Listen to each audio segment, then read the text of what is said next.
invitado.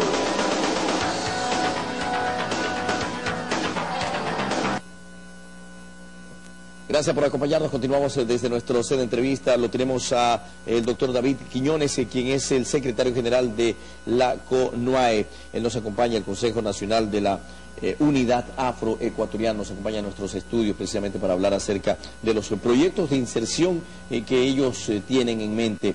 Primero empecemos por la CONUAE. ¿Qué es la CONUAE? ¿Es un organismo independiente o de pronto pertenece a alguna entidad gubernamental o es una representación de alguna ONG? Por ahí empecemos. Bienvenido, buenos días. Bueno, buen día, John. Buen día a la colectividad. El Consejo Nacional de la Unidad Afroecuatoriana, CONUAE, es una organización de la sociedad civil que nace como una necesidad del pueblo afroecuatoriano de incluirse en el desarrollo de las políticas sociales, económicas y productivas del Estado.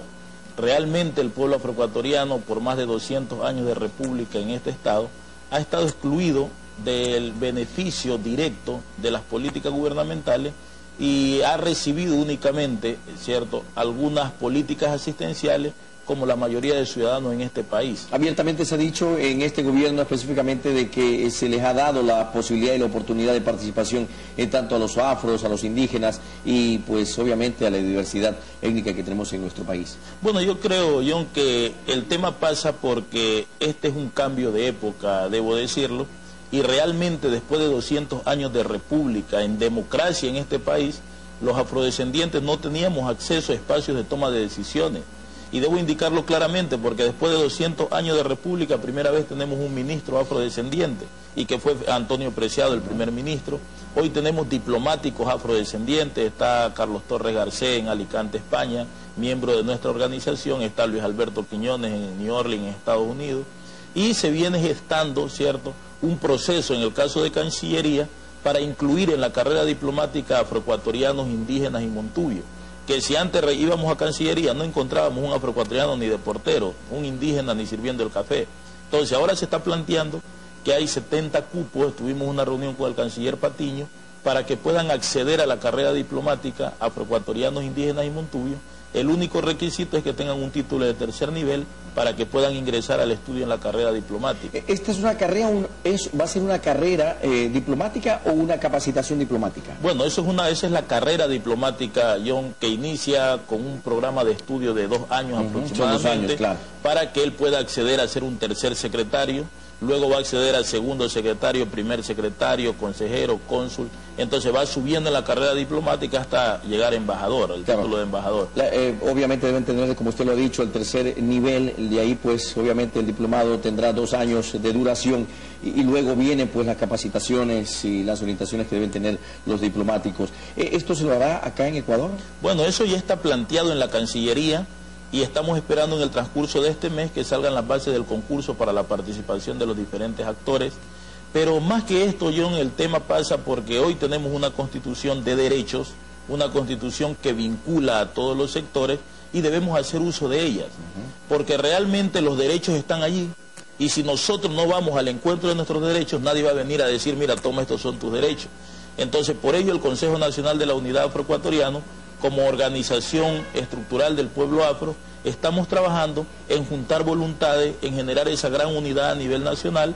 Nuestra organización está en Esmeralda, fundamentalmente en Guayas, en los ríos El Oro y el Oriente. En Carchimbabura tenemos una presencia, aunque no muy fuerte, pero estamos consolidando esa unidad nacional que signifique lograr ese desarrollo y esa inclusión verdadera. ¿Confían que va a haber esa verdadera inclusión? Sí, John, nosotros confiamos que esa inclusión va a haber en tanto y cuanto nosotros podamos ser organizativamente mucho más fuertes y tener una claridad de pensamiento. El espacio a ustedes se está fijado, diríamos, ustedes piensan que se les brindará en qué direcciones y si habrá capacidad para algunos, pues obviamente, algunos participantes en ser protagonistas. Bueno, John, el objetivo fundamental es ese. Ajá. En todas las direcciones debemos participar afrodescendientes. Si nosotros nos damos cuenta, la representación política del país no es una representación política de un país pluricultural y multiétnico. Es una asamblea de 124 que está llena de blancos mestizos. Por ahí tenemos un afrodescendiente en esa asamblea. Entonces nosotros consideramos que el último censo, que es complementario al decreto 60 y el plan plurinacional, que emitió el gobierno nacional en el mes de septiembre del 2009, donde establece que afroecuatorianos, indígenas y montubios deben ocupar espacios públicos y privados en una proporción no menor al número de habitantes que somos en la nación. ¿Eso qué significa? Que si somos el 10% los afroecuatorianos, todos los espacios de participación a nivel nacional debe haber esa representación del 10%. Si los indígenas son el 15%, debe haber esa representación del 15%, los montubios son el 10%, debe haber esa representación.